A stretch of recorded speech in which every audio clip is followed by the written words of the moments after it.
안녕하십니까. 한국건강가정진흥원 전략기획부장 오청미입니다. 우선 2020년 여성가족부 혁신 경진대회에 한국건강가정진흥원이 이렇게 발표를 할 수 있는 기회를 주신 여성가족부 관계자 여러분들께 감사를 드립니다. 저희 기관에서는 한가원과 함께라면 코로나19 가족 문제를 해결하는 것에 대한 전사적 방향으로 특별히 혁신에서 사회적 가치를 강조한 방향으로 오늘 발표를 모색하였습니다.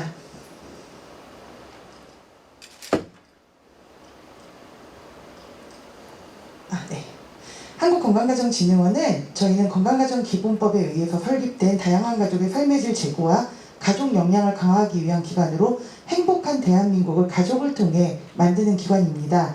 하여서 저희는 국민에게 신뢰받는 최고의 가족 정책 서비스 선도기관이 되기 위해 핵심 가치를 라이프, 국민의 삶과 함께하는 라이프를 실천한다로 소통, 창의, 신뢰, 혁신, 가족 서비스 지원 강화, 안정적인 양육비 이행, 다양한 가족 대상 서비스를 제공해서 고객 중심의 경영관리 체계를 구축하는 것을 목표로 업무를 진행하고 있습니다. 저희가 진행하고 있는 주요 사업 중에 가족 서비스 지원과 양육비 이행 그리고 다양한 가족 인식 개선 사업이 있는데 저희는 특히 251개의 건강가정 다문화 가족 지원센터와 함께하는 사업 그리고 다문화 가족들에 대한 유일한 채널을 갖고 있는 장점을 갖고 있는 기관입니다.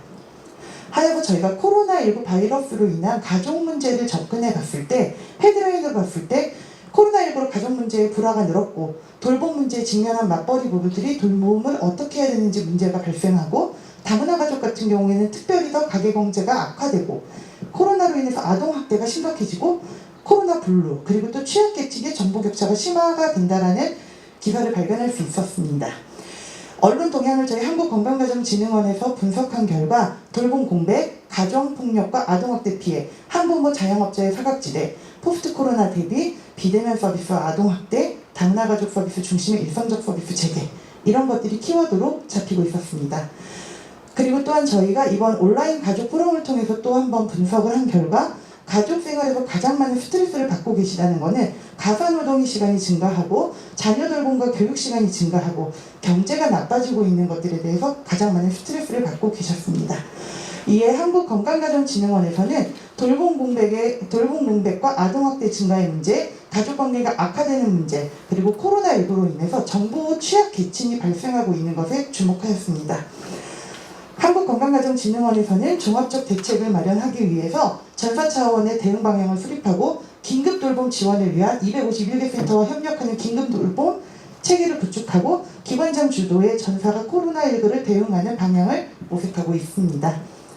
먼저 돌봄 공백을 대응하기 위해서 저희들 긴급돌봄 유지를 위한 일일 모니터링, 매일 모니터링을 유지하고 있고 돌봄 서비스의 맞춤 컨설팅, 한라인 가동, 그리고 안전 종합 지침, 방임아동 원가족 회복 지원 사업, 가족관계 상담 매뉴얼을 만들어서 보급하였습니다. 해서 긴급돌봄 및 원격학습 지원 이용 인원이 지금까지 2만 1,000명으로 집계되었습니다. 또한 기관장 주도의 덕분에 챌린지로 251개 센터들이 함께 전국센터에서 함께 코로나 대응에 참여해주고 계십니다. 가족관계가 악화되고 있는 것들 때문에 가족관계 방역이 필요하다라는 카드뉴스와 배너 11종을 적극 배포하고 있고 코로나11의 위기가족 긴급전화 1644-6621을 통해서 전용번호 3번을 신규로 개설해서 코로나로 인한 어려움이 있는 가족은 누구나 전화하세요 라고 저희들 계속 진행을 하고 있습니다. 저희가 특별히 진행을 하면서 제가 주목을 한 것은 정보 취약계층에 대한 문제였습니다. 한가원이 사회적 가치를 실현하기 위해 어떤 업무를 해야 되는가라고 주목했을 때 우선 가장 먼저 다문화 가족에 집중을 하였습니다. 다문화 가족 같은 경우에는 정보의 취약으로 인해서 코로나로 어떤 어려움이 오는지 어떻게 대응해야 되는지 알 수가 없기 때문에 제가 한국어 공지와 함께 13개 국어로 공지를 함께 진행하고 있고 또한 공공협업을 강화하여서 질병관리청 이런 등등의 기관과 22개 연계, 대사관 등의 270개의 정보를 제공하고 있습니다. 일례로 환자통화 서비스가 있는데 심평원 같은 경우에 코로나19로 검사를 받고 싶은 다문화 가족이 왔을 때 전 어떻게 하나요 했을 때 저희 다문화 상담원과 심평원과 다문화 여성분이 같이 통화를 해서 코로나 검사까지 이루어지는 사례도 있었습니다. 해서 저희는 이런 여러 가지 종합 정보를 통해 정보 취약계층 100만 명에게 지금 종합 정보를 제공했고요. 다누리 포털을 통해서 전 세계 K-방역 정보를 공유하고 있습니다. 얼마 전 미추홀 사건으로 인해서 아동 방임이 확대가 되고 있습니다.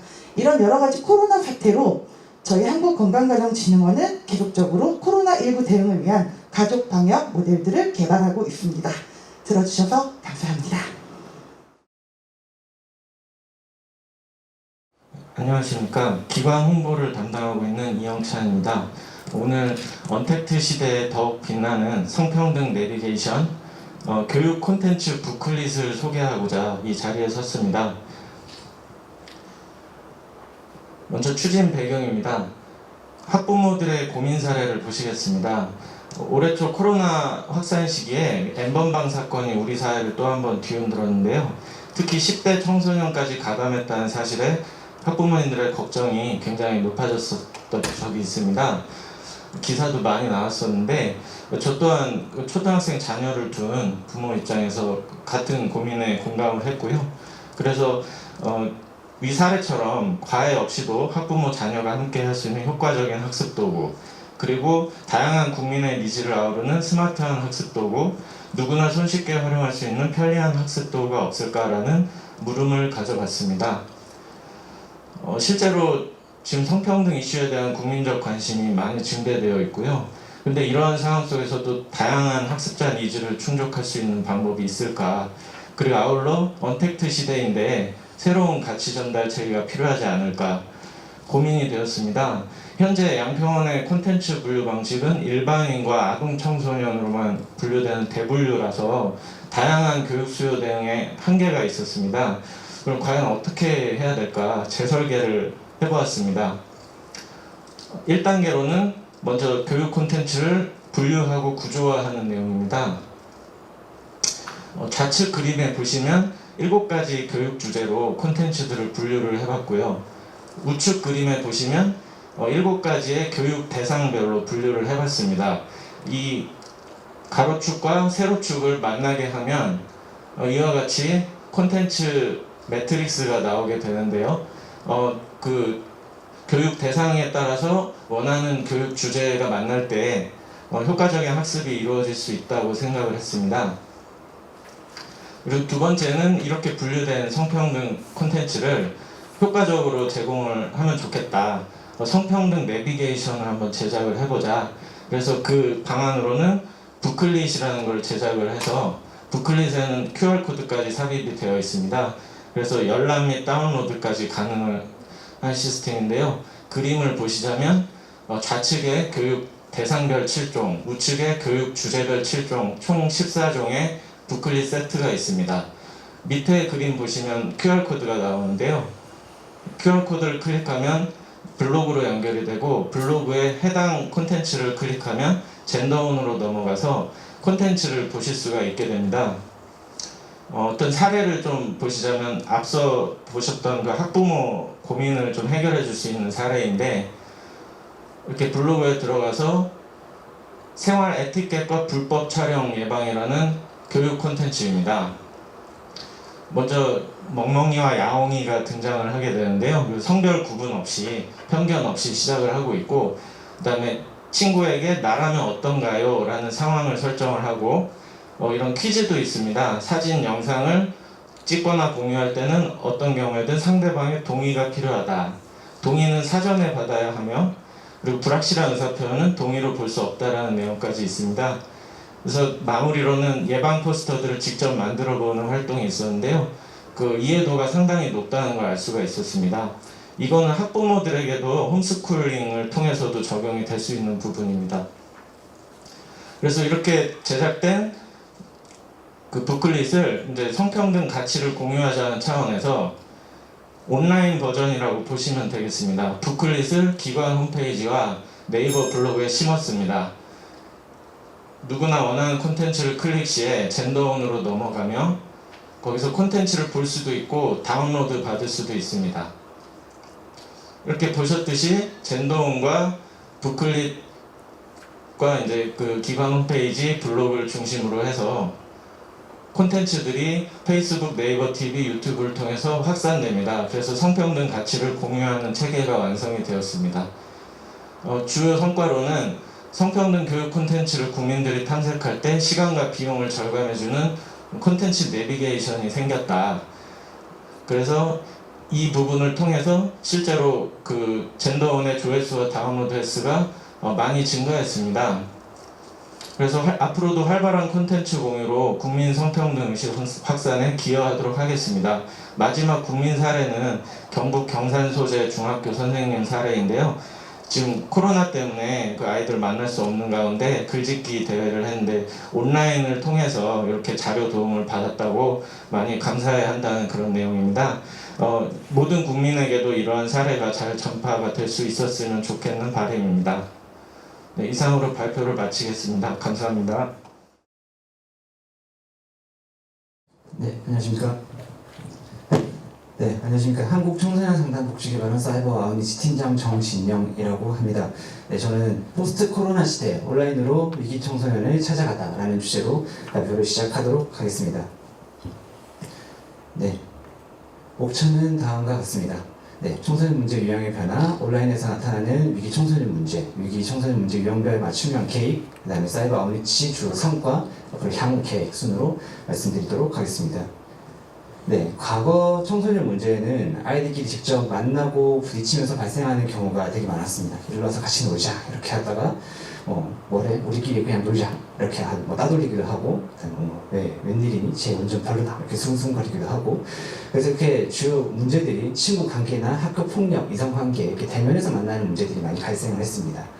하지만 이제 현재 청소년 문제는 스마트폰, 미디어 기기로 인해서 파생되는 문제들이 많이 나타나고 있습니다.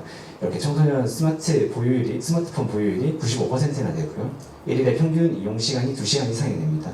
청소년들이 많은 청소년들이 페이스북, 인스타, 트위터와 같은 SNS를 많이 사용하고 있는 것으로 나타나고 있습니다. 이로 인해서 그 주요 문제들이 정신건강, 그다음에 사이버 폭력, 그다음에 자해 이런 온라인상의 문제들이 많이 나타나고 있는 거죠.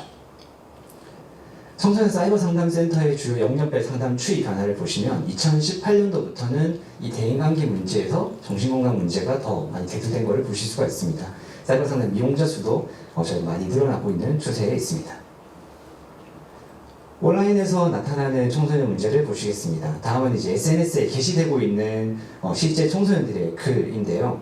가출팸이라고 해가지고 가출 청소년들이 실제로 여기 글을 남깁니다. 오늘 학기인데 같이 재워주실 분 이런 글을 남기기도 하고요. 조건 만남과 같은 18세 욕, 침뱉기 가능, 스폰 구함 이런 글들이 이런 SNS에 많이 올라옵니다. 그다음에 자해계, 자살계 이런 신종 단어들이 이렇게 나타나는데 일종의 온라인 계모임입니다. 이런 온라인 계모임이 나타나는데 자신이 자해한 사진들을 본인 SNS에 올리면 거기에 아이들이 댓글을 달고 이런 식의 온라인 문제들이 이렇게 SNS상에서 많이 나타나고 있습니다. 그럼 이제 우리가 이런 아이들에게 어떠한 개입을 할 것인가에 대한 물음을 던질 수 있을 겁니다. 과거에는 저희 지역센터에서 야간 시간을 활용해서 길거리 아웃리치를 통해 밤늦게 돌아다니며 도움이 필요한 청소년에게 직접 만나서 이런 개입들이 이루어졌습니다. 사실 근데 지금 이제 코로나 상황 때문에 과거에 비해 길거리에 아이들이 많이 줄어든 상황입니다. 그래서 저희는 개입하는 플랫폼을 바꿔야겠다라고 생각을 했고요. 그렇게 시작된 사업이 사이버 아웃리치라는 사업입니다. SNS 상에서 나타나는 청소년 문제를 온라인에서 직접 개입하는 건데요.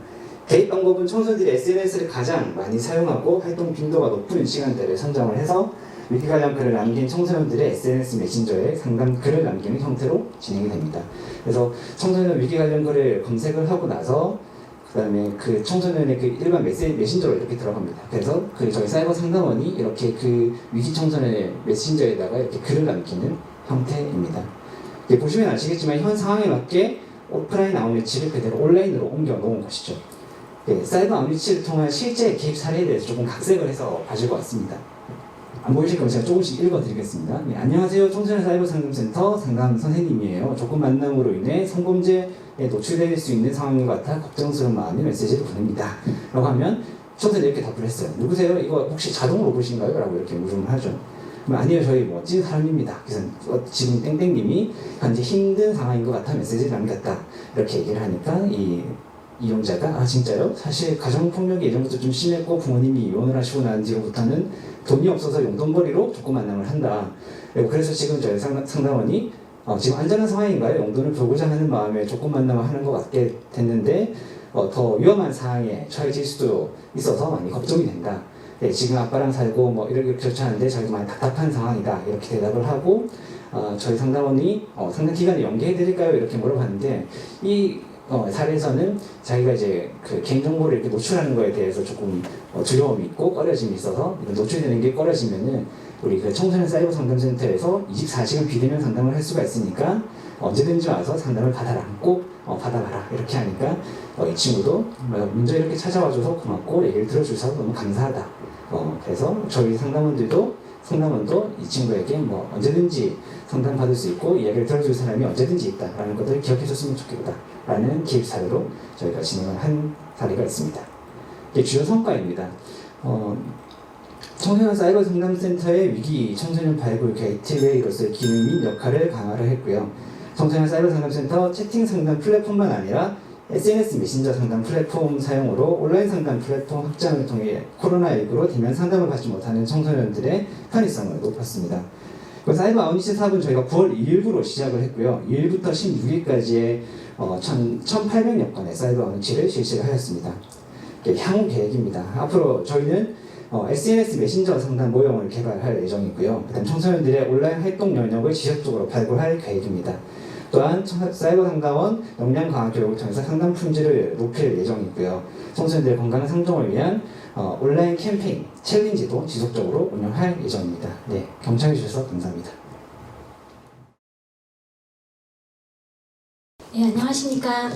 저는 한국청소년상담복지개발원 학교밖 청소년지원부에서 근무하고 있는 김경희라고 합니다.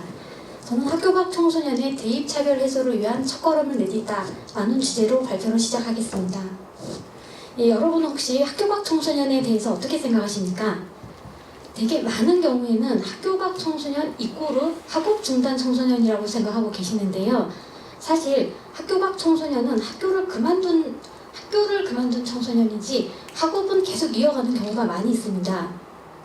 그래서 학교밖 청소년 같은 경우에는 학교 밖에서 자신의 꿈을 이루기 위해서 다양한 많은 노력들을 하고 있는데요.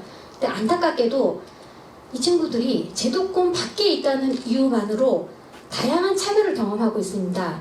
그 중에 예를 한 가지 들어보겠습니다. 저희가 학교 다니는 청소년은 그 학교에서의 다양한 활동들이 학교 생활 기록부에 기록이 되고 있잖아요. 근데 저희 학교 밖 그 청소년들은 학교 밖에서의 그 활동들이 어디에도 기록이 되고 있지 않고 있습니다. 하여 그 저희 이렇게 기록이 되고 있지 않고 있는데요. 저희 그 전국 꿈드림 청소년단이라고 200여 명이 활동을 하고 있는데요. 이 친구들이 대학 입시에서의 차별을 없애달라고 정책 개선 제안을 요청을 하였고요. 그리고 그 저 빨간 글씨에 보면 헌법재판소에서도 그 대학 입시 요강에서 그 학교 밖 청소년의 입시 지원 자격에 제한을 두는 것은 학력 차별이다라는 그 재판장 전원 일치로 그 위헌 결정이 나왔습니다. 그래서 저희가 착안한 점은 학교 밖 청소년의 교육권 보장을 위해서 저희가 더욱 노력을 해야 되겠다. 이 점에 착안을 하여서 저희는 학교 밖 청소년의 생활 기록부를 대체할 만한 서식 개발을 하였습니다. 그 청소년 생활 기록부란 학교 밖 청소년 검정고시 출신자죠. 이 친구들이 학교 밖 청소년 지원센터에서 활동하는 내용들을 대학 수시, 학생부 종합전형에 지원 시 제출할 수 있는 학교 생활 기록부를 대체하는 서류를 말합니다. 사업 추진 과정은 학교 생활 기록부 대체 서식을 개발하기 위해서 대학 연구팀과 함께 저희가 서식 개발을 하였고요. 그리고 센터나 아니면 그 대학 관계자, 정부 부처 이렇게 이해관계자의 설득을 통해서 시범 사업으로 추진하게 되었습니다. 그리고 매뉴얼 개발 및 전산 시스템을 구축을 하였고요. 그 종사자 역량 강화를 위해서 1:1 맞춤형 컨설팅도 진행하였습니다. 또한 그 다양한 채널로 대국민 홍보를 저렇게 진행하였습니다. 자, 주요 성과를 살펴보겠습니다. 자, 올해 대학 입시 요강에서 청소년 생활기록부를 인정한다는 그런 내용이 입시 요강에 탑재가 되었고요. 저희 본원 내에서 혁신과제 대국민 투표 전체 1등을 하였습니다. 그리고 그 학교생활기록부에 준하는 청소년 생활기록부 기재 요령 매뉴얼을 개발을 하였고요. 전국 학교 밖 청소년 지원센터에서 시범 운영을 하고 있습니다. 영상 한번 보시겠습니다. 안녕하세요. 저는 꿈드림 고혜진입니다. 지금까지 검정고시로 통한 일반 전형은 대학 진학 선택의 폭이 좁아서 막연하게만 느껴졌습니다.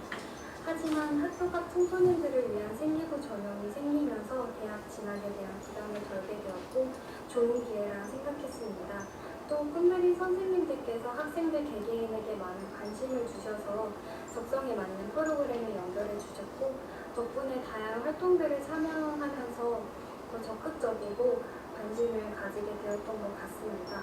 앞으로도 많은 학교 밖 청소년들에게 좋은 기회가 생겼으면 좋겠습니다. 감사합니다. 안녕하세요. 저는 꿈그림 김시원 박준은입니다. 처음 학교 밖 청소년 생기부로 간다는 이야기를 듣고 생각해 보셨나요? 학교 밖 생기부라는 제도가 생겼다는 이야기를 듣고 꿈그림에서 활동했던 분들이 단순히 수업으로 남겨지는 것이 아니라 대학에 활용할 수 있는 제도가 생겼다는 것이 정말 좋았습니다.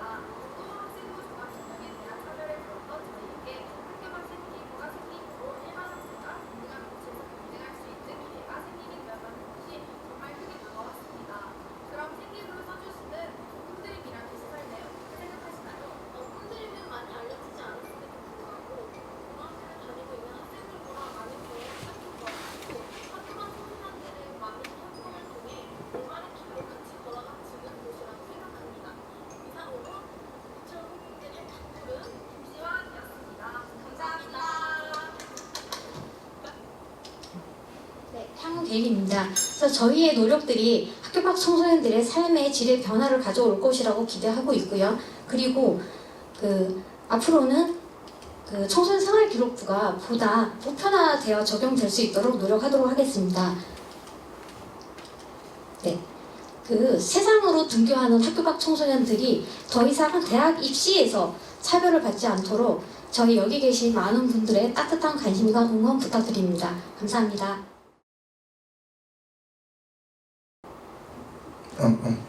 네, 안녕하십니까. 한국청소년활동진흥원에서 정책사업부장을 맡고 있는 김용대입니다. 저희는 일단 뭐 아무래도 화두가 코로나고 또 우리가 지금 현재 침체된 청소년 프로그램을 어떻게 살려볼까 해서 청소년 자원봉사 활동이라는 소재를 가지고 다시 청이 프로젝트라는 프로젝트를 시작해봤고요. 청소년 혼자만의 이야기가 아니라 함께 사는 이야기라는 주제로 말씀을 드리도록 하겠습니다.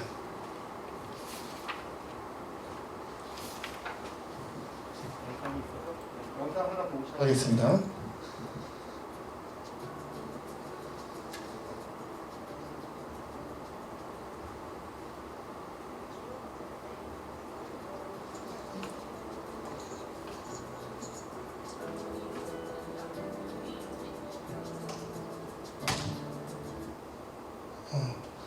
내용이 조금 잘 안 보여졌네요. 청소년들이 만든 겁니다. 활동하면서 느낀 점들을 만들었고 또 어떤 거를 했는가라는 것들을 조금 보신 거고요.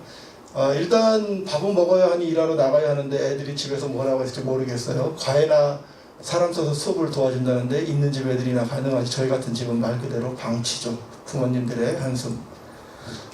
그리고 긴급 돌봄 중이긴 한데 청소년이 다 나오는 것도 아니고 다들 어떻게 지내는지 걱정돼요. 강서도 못 오고 무엇을 할지 막막해요. 청소년 기관인 지도자들의 한숨. 봉사활동 기관이 문을 닫았어요. 봉사활동 할 만한 곳이 없을까요? 도대체 어떻게 봉사활동을 해야 하는 청소년들의 고민들을 저희가 한번 같이 생각해 봤습니다.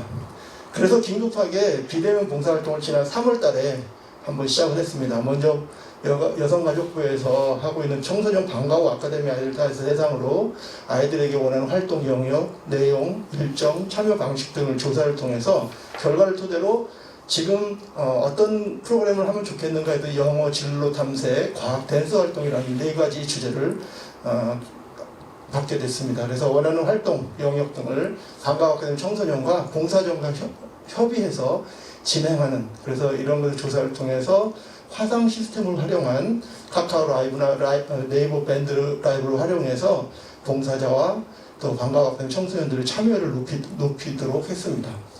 방과학 아카데미 청소년들은 말씀드리지 않아도 취약계층의 청소년들이 대부분 많이 있고, 또 청소년 학습이나 활동을 봉사자가 비대면으로 진행해보면 어떨까 하는 그런 생각에서 시작이 됐습니다. 영어는 디즈니 영어 동화를 통한 주요 단어 문장 익히기나, 또 진로는 진로와 관련된 활동, 요즘 인기 있는 직업이나 대학 학과에 대한 설명들, 댄스는 최신가요 댄스 배워보기, 과학은 이제 화석 발굴을 통한 화석 생성 과정에 대한 이해를 할 수 있는 학습과 연계하는 그런 활동들을 저희가 진행을 했습니다. 진행을 하고 났더니 한겨레 신문에서 굉장히 일면 전체를 함께하는 교육을 다 할애를 해서 소개를 해주셨고요. 그래서 청소년 봉사자의 만족도는 100%라는 것이 있을 수 있나 싶겠지만 100%가 나왔고요. 방과학 아카데미 참여 청소년들을 통해서 봤더니 93.8%라고 하는 높은 만족도를 가질 수가 있었습니다. 그리고 활동으로서는 전염의 위험이 없어서 공간의 제약을 초월해서 봉사활동도 진행 가능한, 그래서 경북 사천, 충남 천안, 아산가족 청소년과 서울, 강원, 경기, 전라북도 봉사자가 함께할 수 있는 정말 우리 전국에서 같이 참여할 수 있는 봉사활동을 진행을 해봤고요. 홍보는 아까 말씀드린 한겨레 신문 외 6개, 그리고 여성가족부 대표 블로그에 소개되는 그런 또 홍보가 있었습니다. 그래서 이것을 저희가 끝내지 않고 사례를 가지고 제도화하기 위해서 비대면 봉사활동 가이드라인을 만들어서 배포를 했습니다. 17개 시도의 자원봉사 담당자와 17개 교육청에 다 장학사들 의견을 받아서 시범적으로 서울시 교육청에서는 초중고등학교 1665개 교회 비대면 봉사활동 가이드라인을 배포하는 그런 일도 있었습니다. 청소년 시설도 역시 저희가 다 배포를 했고요. 여기서 끝나지 않고 한 발 더 나아갔습니다. 장애 청소년과 다문화 청소년 학습 격차 문제도 한 번 더 생각을 해봤습니다. 총리께서 코로나 미래교육 앞당겨서 학습 격차 해소가 중요하다 말씀하셨고, 혼돈의 코로나19 1학기 가정 형편과 수업 환경이 드러났다. 코로나19 장애 학생 사각지대가 해소가 필요하다. 특히 청각장애 학생 같은 경우 싱크가 맞지 않는 자막으로 해서 온라인 강의 불편을 얘기했던 것을 보면서 저희가 착안을 했습니다. 그래서 현장에 필요한 활동을 위해서 저희가 한 것이 아니라 현문 기관들과 연대, 협력, 소통하는 그러한 프로그램을 만들어 봤습니다. 먼저 시각은 서울 맹학교 담당 선생님을 섭외를 해서 서울 시립청소년 활동진흥센터에 있는 영어 봉사자들을 저희가 섭외를 했고요. 그 다음에 청각은 국립서울농학교와 연계를 해서 서울시 청소년 미디어센터와 영상 만드는 청소년 동아리들이 함께 했습니다. 그리고 청소년 다문화협회와 함께 다문화 청소년들을 충청남도에 있는 대학생들과 함께 화상 시스템을 활용해서 맞춤 돌봄 활동을 하는 것들을 진행을 했습니다. 그래서 이것이 봉사자와 취약계층 청소년과 연대 협력 소통할 수 있는, 시각은 영어 도서를 우리가 추천을 해주면 학교에서 수요를 보고 이게 필요한지 아닌지를 반영을 해서 했고요. 그래서 이것은 청소년들이 영어로 점자도 치고, 그 다음에 영어 한글로 번역도 하고, 음성도 해서 3가지 36종의 도서를 진행을 이미 하고 있고 했습니다. 청각은 영상물을 제작해서 봉사자와 청각장애 간의 의견 교류도 만들었고요. 그 다음에 장애 청소년들을 인식을 개선할 수 있는 영상도 앞으로 제작할 계획이 있습니다. 다문화는 대학생들이 중심이 돼서 봉사자와 다문화 청소년들이 수요조사를 통해서 원하는 교과목을 1:1로 비대면으로 진행할 계획으로 준비하고 있습니다. 주요 성과는 이겁니다. 첫 번째는 기존 대면 봉사활동에서 비대면 봉사활동의 생태계를 구축하기 위해 노력했다. 지금 2009년도에 봉사자 수가 1365 우리 두벌 사이트 하면 430만 명입니다. 현재 봉사자 활동들이 많이 침체되어 있기 때문에 그런 것들을 전환할 수 있는 기회를 만들고요. 코로나19로 인한 취약계층 청소년들의 학습 사각지대를 발굴해서 학습 격차 해소를 대안을 마련해서 농학교, 맹학교, 저희한테는 지금 300명 정도가 혜택을 받았지만 현재 국내의 시각, 청각, 다문화 청소년이 13만 2천 명입니다. 이거는 충분히 같이 할 수 있는 그런 이제 계기를 만들었고요. 청소년 시설, 저희 북리시설만 해도 지금 청소년들이 오지 못하고 있습니다. 그래서 우리 전문가 지도자들이 개발한 프로그램을 가지고 청소년들이 비대면 활동할 수 있도록 청소년 시설에도 구급을 했습니다. 비대면 봉사활동 모형 개발을 통해서 제도화하고 또 이런 모형들이 어느 기관에서 할 수 있도록 저희가 지금 제공하려고 준비를 하고 있습니다.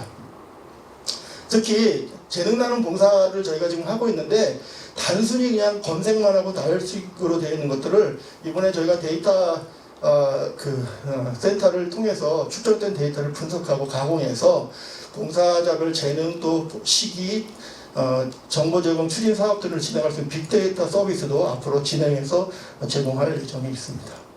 마지막입니다. 코로나 시대 주요 키워드로 문재인 대통령은 연대, 협력, 속도를 언급하셨습니다. 이에 따라서 우리는 청소년 봉사자와 청소년 수혜자 간의 연대를 통해서 청소년 멘토를 구성을 했고요. 전문가 기관과 협업해서 서울맹학교 아까 말씀드린 여러 청소년 기관들과 함께 협력을 했습니다. 이번 저희 예산이 한 600만 원 됐었는데요. 실제로 지출한 건 126만 원입니다. 서로 협업하다 보니까 예산도 절감이 됐고 또 재능들을 기부하는 그런 좋은 효과를 가졌고요. 속도는 2월에 코로나 빠른 확산에 때문에 저희가 3월에 이미 비대면 봉사활동을 시작을 했고 바로 5월, 7월 통해서 현장에 가이드라인을 제시해서 제도화할 수 있는 키트를 마련했습니다. 마지막으로 한국판 뉴딜 정책의 이터라의 빅데이터 센터와 연계해서 비대면 봉사활동의 정보를 축적하고 이런 것들을 다각화해서 제공할 수 있는 키트를 만들고 있습니다. 코로나 시대의 주요 키워드는 함께 더불어 라고 저는 생각을 합니다.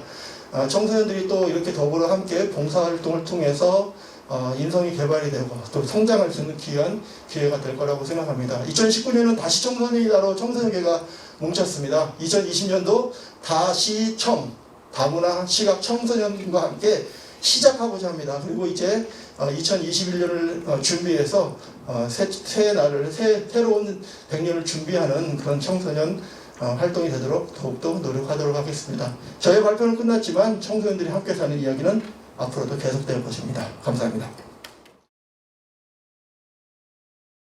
안녕하세요. 저는 한국여성인권진흥원의 일본군 위안부 문제 연구소 자료서비스팀 강윤희입니다. 우선 저희 연구소는 일본군 위안부 문제에 대한 지속적인 연구와 조사를 하고 있고요. 국민들이 일본군 위안부 문제에 대해 쉽게 접근할 수 있도록 관련 자료를 수집하여 정리하고 제공을 하고 있습니다. 그래서 그 제공의 툴이 지금 현재 아카이브 814가 있습니다. 주요 목차는 다음과 같고요. 저희 아카이브 814는 크게 특징을 말씀드리자면 다중분류 체계라고 해서 시대별과 형태별로 자료를 제공을 하고 있고 원 자료와 원 자료에 대한 번역문 그리고 원 자료의 데이터 기본 정보에 대해서 제공을 하고 있고요. 이것을 컬렉션 페이지를 통해서 추가로 설명을 해서 정보를 또 제공을 하고 있습니다. 그리고 원 자료에 대한 관련 사건을 연계해서 추가적으로 보충된 설명을 제공하고 있고 외부기관과 연계를 해서 보다 폭넓게 많은 자료를 한꺼번에 제공을 하고자 하고 있습니다. 네, 여성가족부 이 역사관과의 차이점은 이 역사관의 경우는 게시판 형태로 상세 구분 없이 자료가 나열되어 있고요. 그리고 자료의 원문 이외의 정보를 확인을 할 수가 없으며 게시판 본문이 아닌 첨부 파일의 내용은 검색이 안 되고 있습니다. 이에 반해서 저희 같은 경우는 자료를 상세 유형별로 해서 시대별, 형태별로 한 다음에 형태별에서도 보다 세부적으로 구분을 해서 자료를 제공을 하고 있고 그거에 대한 따라 검색이 가능하도록 하고 있습니다. 그리고 자료를 제공할 때 정보를 보다 상세하고 명확하게 제공해서 이용 편리성을 확보를 했고요. 향후 목록 원문에 대한 파일 추출 기능 및 첨부 파일 내용에 대한 검색 기능을 보완할 예정에 있습니다. 연계 외부기관과의 연계는 현재 서울기록원과 연계가 되어 있어서 통합 검색을 통해서 다음과 같이 제공을 하고 있습니다. 그리고 SNS로 로그인을 하신 후에 검색을 하거나 본 자료들에 대한 기록물을 목록을 확인을 할 수가 있습니다. 네, 주요 메뉴는 보시는 바와 같은데요. 원 자료를 제공하고 있는 메뉴는 아카이브이고요. 그리고 이와 관련된 사건을 연표로 또 보기 좋게 제공을 하고 있습니다. 그래서 이 두 개를 또 연계를 해서 한꺼번에 확인할 수 있도록 저희가 페이지를 구성을 하였고요. 이를 2차 가공한 컬렉션 페이지를 제공을 하고 있고 여성학이나 위안부 문제 아니면 역사학 관련된 도서들이 있는 자료센터의 서지사항, 도서의 서지사항들을 또 검색을 할 수 있게끔 페이지를 구성을 하였습니다. 앞서 말씀드린 컬렉션에 대해서 좀 더 추가적으로 말씀을 드리자면 주제별로 컬렉션을 한 다음에 그거 콘텐츠화 하여서 자료에 대한 설명을 추가적으로 하고 그거에 대한 검색 따로 없이 옆에서 이렇게 바로 클릭을 하면은 이동을 할 수 있도록 페이지를 구성을 하였습니다.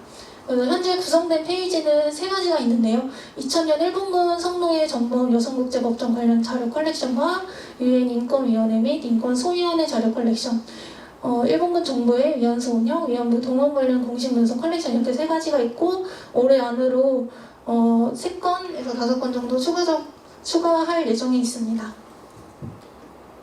공개 자료는 저희가 재판 자료나 공문서뿐만이 아니라 시민단체의 활동 자료까지 폭넓게 포괄적으로 자료를 제공을 하고 있고 현재 아카이브에서 검색 가능한 자료는 총 526건에 있습니다.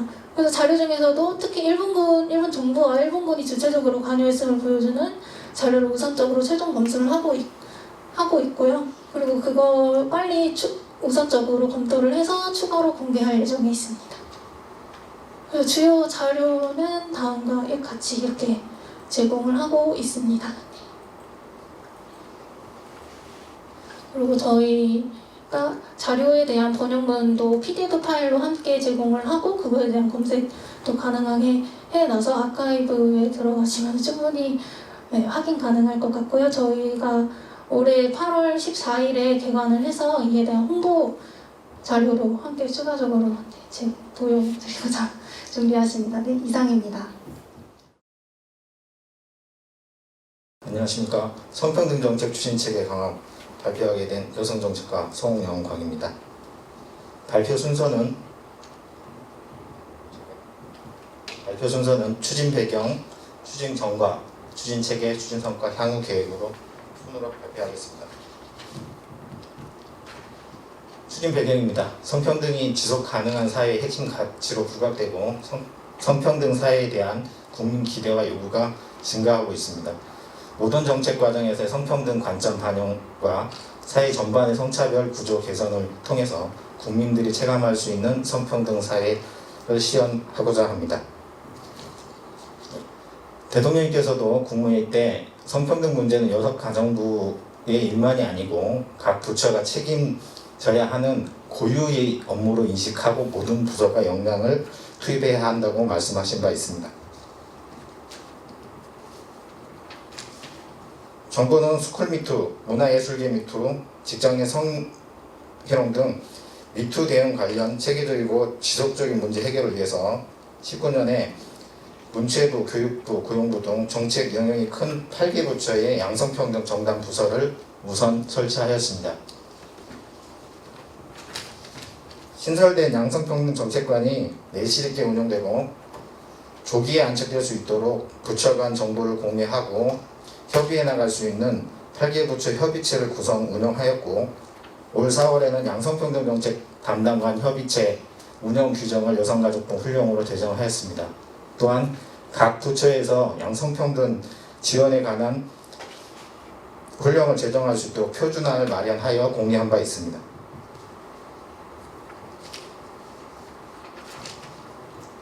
양성평등 정책 담당관은 크게 소관 분야의 성평등 정책 수립 및 이행 관리를 위한 정책의 양성평등 관점 반영 전반 사항과 소관 분야의 성희롱 성폭력 근절 총괄 업무를 수행하고 있습니다.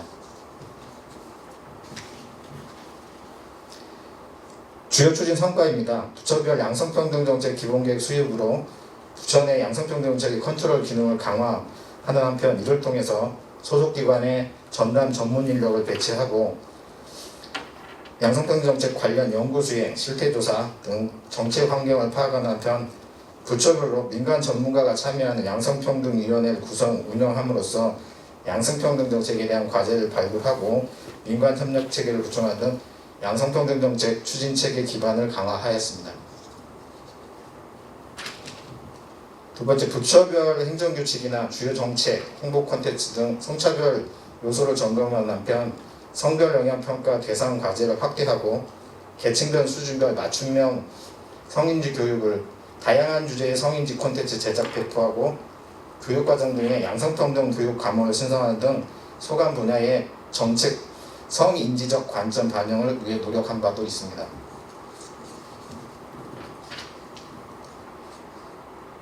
학교, 직장, 문화예술 등 분야별 성희롱 성폭력 신고센터를 운영해서 성희롱 성폭력 사건 대응에 대한 대응력을 제고하였고 성희롱 성폭력 예방 실태 특별점검, 성희롱 성폭력 전담기구 설치, 성희롱 성폭력 예방 처리 재직 재개정 등 성희롱 성폭력 예방 및 근절을 위한 체계적 대응을 추진해 나가고 있습니다. 또한 성희롱 성폭력 사건 조치 예방을 위한 교육 대상을 확대하고 교육의 양과 질적 확대에도 노력하고 있습니다.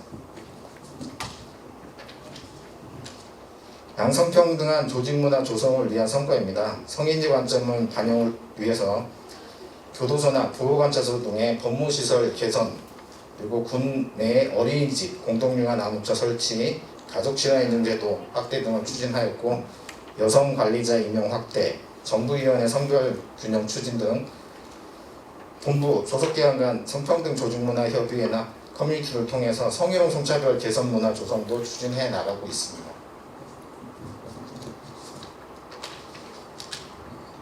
향후 계획입니다. 양성평등 정책 담당 간 협의체를 지속 운영해서 부처 간 우수 사례를 공유하고 부처 특성별 성평등 정책을 추진할 수 있도록 관계 부처 간에 협의, 논의할 수 있는 협의체 운영을 통해 계속적인 지원을 추진해 나가겠습니다. 또한 성평등 관련 주요 정책 및 국민생활 밀착형 정책 부처 등 성인지 관점 반영으로 정책 효과가 높은 부처에 양성평등 정책 전담 부서가 추가 신설될 수 있도록 관계 부처와 협의를 지속 확대해 나가겠습니다. 이상으로 발표를 마치겠습니다. 감사합니다. 안녕하십니까. 청소년 자립지원 과정 황정입니다. 네, 시작할까요? 네, 저희 과제는 위기청소년 맞춤형 서비스 강화 과제입니다. 네, 목차는 보시면 되실 것 같고요. 저희 추진 배경부터 말씀을 드리면 저희가 이제 위기청소년을 저희 부에서 담당을 하고 있는데 위기청소년 업무가 주로 이제 지자체 중심으로 지역사회 중심으로 돌아가는 게 아니라 저희가 운영하고 있는 그 상담복지센터라는 민간기관 중심으로만 위기청소년 보호가 이루어지다 보니까 지역 내에 어떤 위기청소년들이 있고 지역 내에서도 경찰도 있고 법원도 있고 뭐 복지부 시설도 있고 각종 시설들에서 발생하는 위기청소년들을 총괄적으로 관리할 수 있는 컨트롤 타워가 부재하다는 문제가 있었고 그에 따라서 이제 서비스가 통합적으로 지원되지 못하는 문제가 있었습니다. 그것 때문에 저희가 대통령 지시사항이 있었는데요. 네.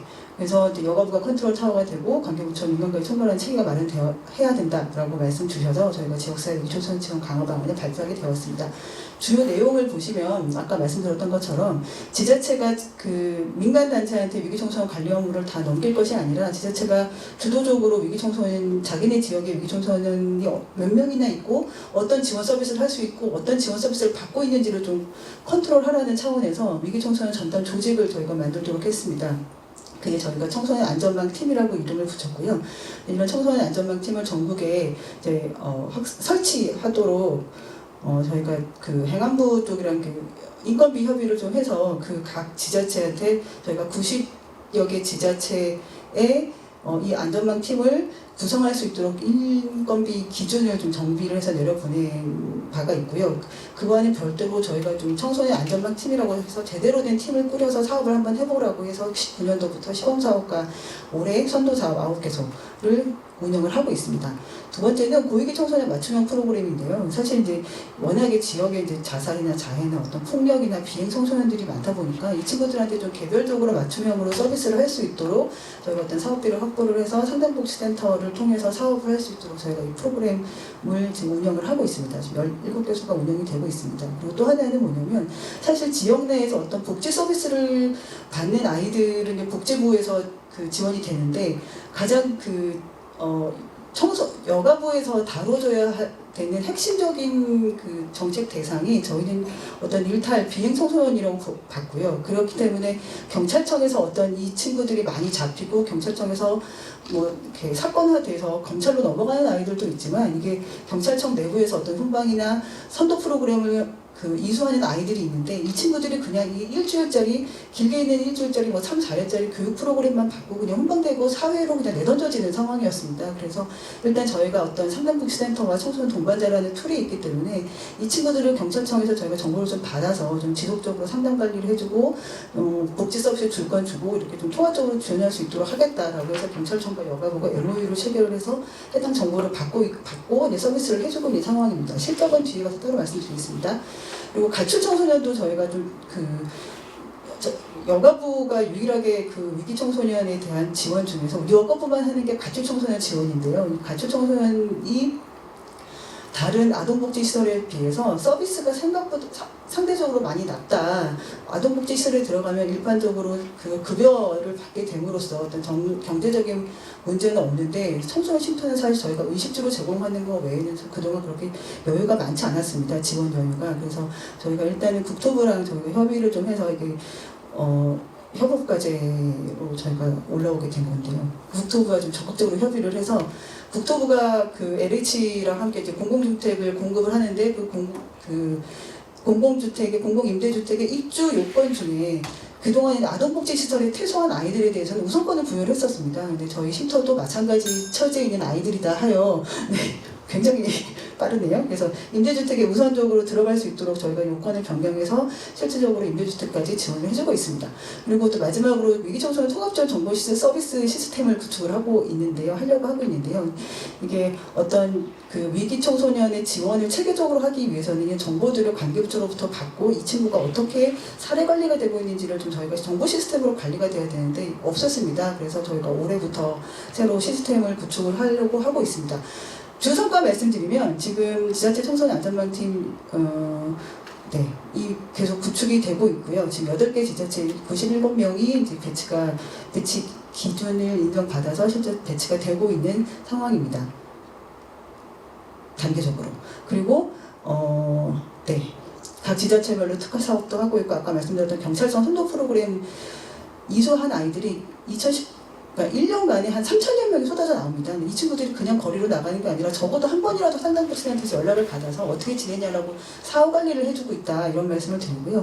협업기관별로는 일단 행안부에서 이제 어떤 전담공무원 배정도 해주셨고 경찰청에서는 우리한테 청소년 연계를 해줬고 지자체는 이런 청소 안전망팀이 구축이 되면서 좀 이게 그나마 지역에서 조금이라도 움직이고 있다 이런 말씀 드리고요. 가출 청소년은 저희가 지금 1년에 쉼터를 퇴소하는 약간 그 자립을 할 수 있는 후기 청소년들이 연간 많지는 않습니다. 70명 정도 되는데요. 70명 중에서 저희가 작년 거의 10월부터 이 사업을 시작했는데 현재 57명이 이 주거 임대주택에 입소 신청을 했고 지금 이제 계약 체결된 아이들은 25명입니다. 그래서 많지는 않지만 나름 그래도 쉼터에서 퇴소해서 뭔가 좀 안정적으로 주거를 확보할 수 있게 됐다. 나름 큰 성과라고 생각하고 있습니다. 통합정보 지원 시스템은 복지부와 교육부 등 경찰청 이런 유관기관들과 정보 연계해서 보다 좀 촘촘하게 위기 청소년들이 누수되지 않도록 지원이 누수되지 않도록 하도록 하고 있습니다. 향후 계획은 안전망팀도 원래는 저희가 좀 공격적으로 전국에 확대 설치하려고 했었는데 어떤 예산상의 문제나 그런 것 때문에 좀 단계적으로만 늘어나고 있습니다. 지금 내년도에는 15개소가 확대될 예정이고요. 조금 더 또 아까 말씀드렸던 것처럼 지자체에 또 97명 외에도 또 신규로 또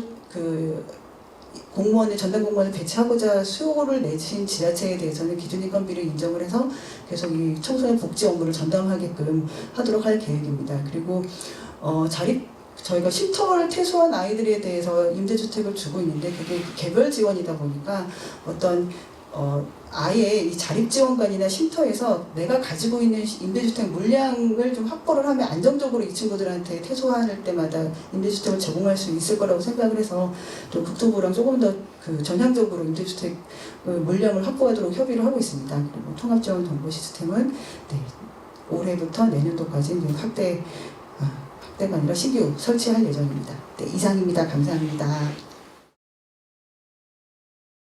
네, 안녕하세요.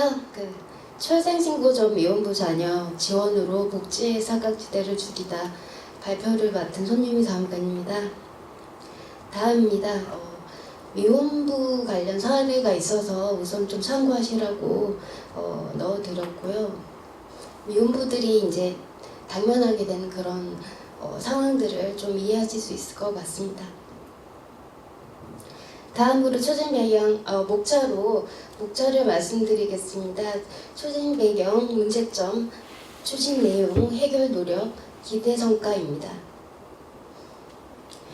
추진 배경 말씀드리겠습니다.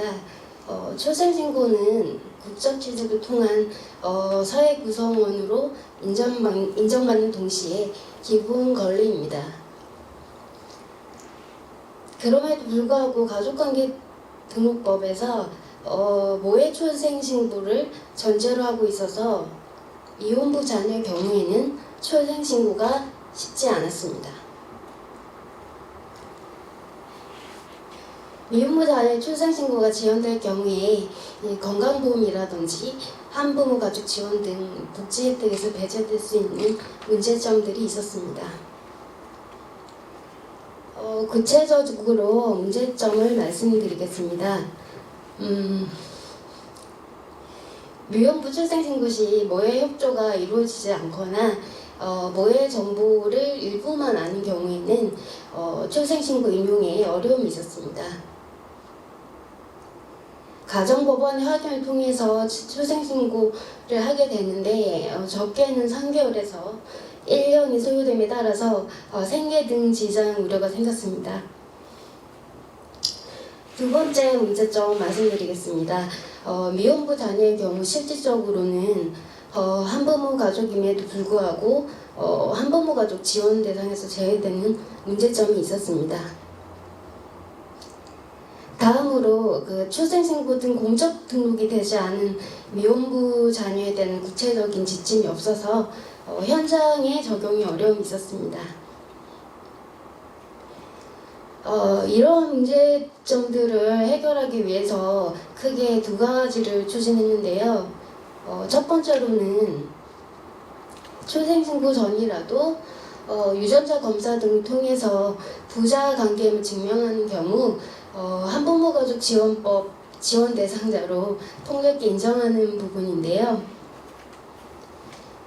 이는 이제 적극적으로 법적 해석을 통해서 진행된 부분입니다.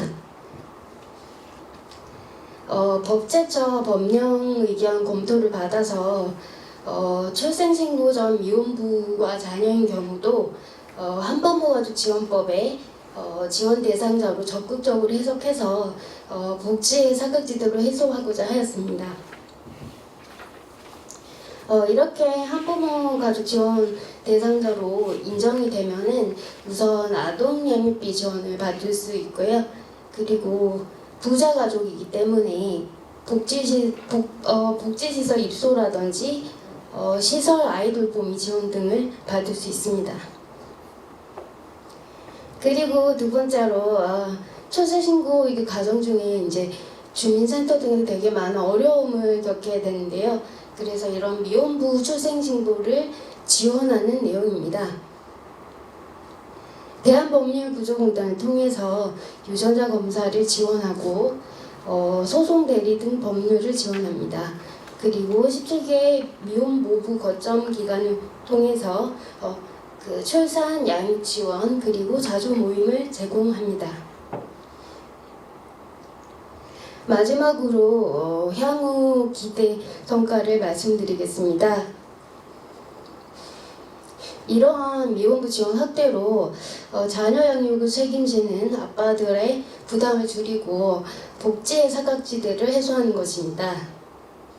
지난 8월 사회관계 장관 회의에서 이미 논의된 내용이고요.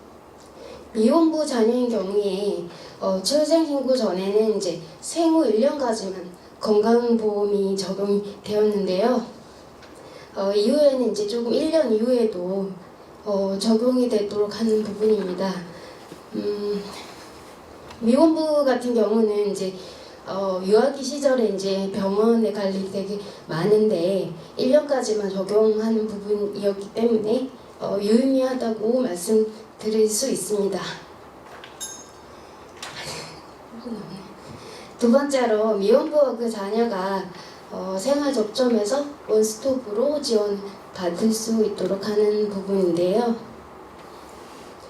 미혼부 분들의 의견을 들어보면 우선 1차적으로 주민센터에서 어려움을 겪게 되는데 주민센터에 가서 우선 출생신고를 위한 법률 자문을 받고 한부모 가족 지원, 건강보험 적용 그리고 사회복지정상관리번호 부여 등입니다.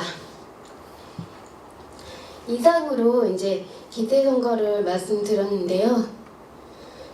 이런 경우는 사실은 이제 가족관계 등록법이 개정이 우선 되어야 되는데 그것과 이제 병행해서 법 제도 전이라도 출생신고를 하지 못한 아동들에게 복지를 지원하는 내용이었습니다. 감사합니다. 안녕하세요. 아동청소년 성보호과 이시영 사무관입니다. 먼저 모바일 거지 제도 도입에 대해서 말씀드리기 전에 성범죄자 신상정보 고지 제도에 대해서 먼저 말씀드리겠습니다. 성범죄자 신상정보 고지 제도는 2011년부터 시작됐습니다.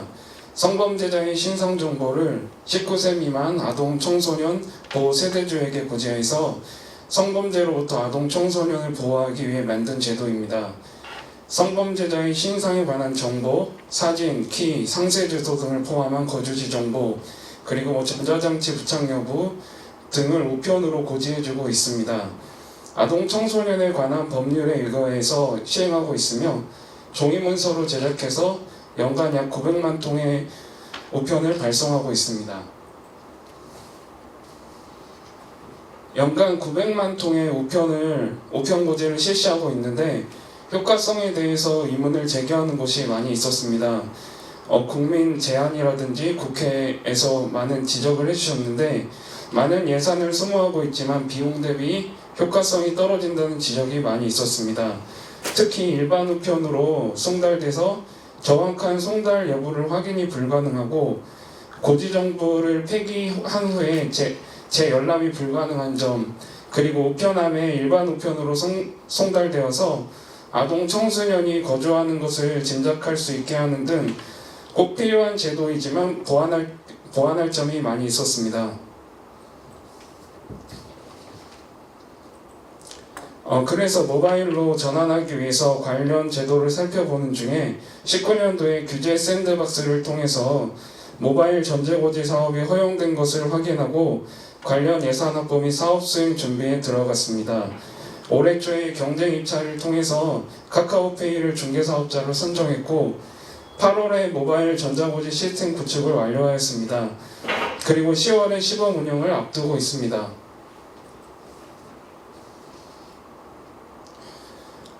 모바일 전자고지 시스템 열람 방법은 카카오톡으로 쉽고 간편하게 열람 가능합니다. 비밀번호나 생체인식 수단을 통해서 간편하게 접근해서 정보를 확인할 수 있습니다. 열람 내용은 기존 우편고지서 내용과 똑같은 내용을 담고 있고 종이고지서와 달리 지면에 한계가 없기 때문에 다양한 정보를 국민들에게 제공할 수 있습니다.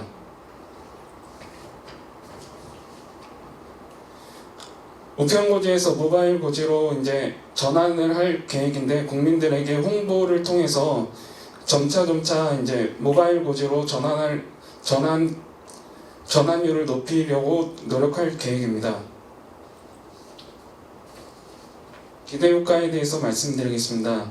모바일 고지를 시행하게 되면 우선 가장 효과적인 것이 예산이 절감되는 부분입니다. 특히 우편물 1세 송달료를 포함해서 한 장에 약 700원 이상이 소요되는데 모바일 고지를 하게 되면 한 6분의 1 정도가 절감되고 한 110원 수준으로 6분의 1 정도로 예산이 절감됩니다. 그리고 발송에서 수신까지 6시간밖에 소요가 되지 않습니다. 우편 고지로 승부하게 되면 발송에서 세대주까지 이제 수신을 하게 되는데 3일에서 5일 정도가 량이 소요돼서 신속하고 정확한 정보를 확인하는 것이 힘들었는데 모바일 고지로 송달하게 되면 쉽고 간편하고 신속하게 정보를 확인할 수 있습니다. 쉽고 간편하고 빠르고 안전한 신상 정보 열람을 통해서 대국 및 정책 만족도를 높일 수 있도록 계속 노력하겠습니다. 이상입니다.